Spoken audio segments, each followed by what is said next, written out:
অরণ্য সুন্দরী ঝাড়গ্রামে ইস্কনের রথযাত্রা ঘিরে উন্মাদনা। রথের রশিতে টান দেওয়ার পর্ব ছিল সেই বিকেলে, কিন্তু সকাল থেকেই ভিড় জমিয়েছেন সদর শহরের বিভিন্ন প্রান্তের মানুষ। এবার নিয়ে সপ্তম বর্ষে পড়ল ঝাড়গ্রামের ইস্কন রথযাত্রা। সপ্তম বর্ষের বিশেষ আকর্ষণ ছিল জগন্নাথ, সুভদ্রা, বলরামদের জন্য 156 পদের ভোগ।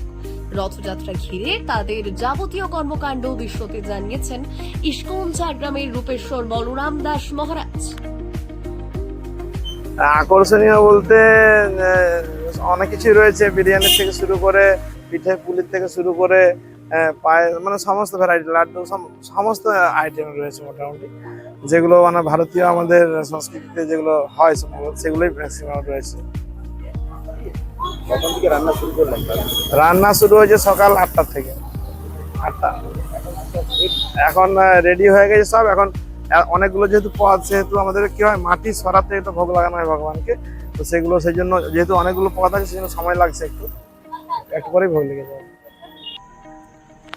রথযাত্রা ঘিরে রাজ্যের অন্যান্য প্রান্তের মতো ঝাড়গ্রাম শহরেও ছিল উৎসবের আবহ। ভক্তদের নাম সংকীর্তন সহ পুজো পর্ব ঘিরে তৈরি হয়েছিল ধর্মীয় পরিবেশ। আর এবারে রথযাত্রাকে আলাদা মাত্রা এনে দিয়েছেন সুদূর বৃন্দাবন থেকে আসা মহারাজ রাস উৎসব দাস। তিনিও তাদের যাবতীয় কর্মকাণ্ড আগাম জানিয়েছেন। রথযাত্রা মহামহোৎসব কি জয়।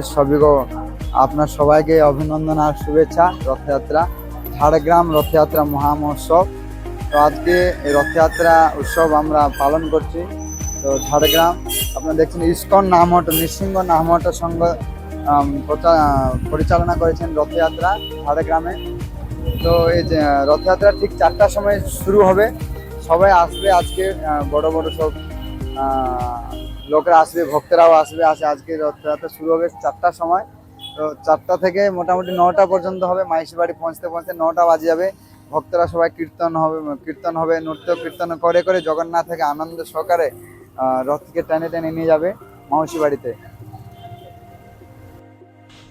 মাসির বাড়ি যাওয়ার আগে জগন্নাথ দেবের রথ ঝাড়গ্রাম শহরের বিভিন্ন পথ পরিক্রমা করেছে। আর রথের রশিতে টান দিতে পথের দুধারে ছিল নজর কাড়া ভিড়। ব্যুরো রিপোর্ট, আজকের ঝাড়গ্রাম।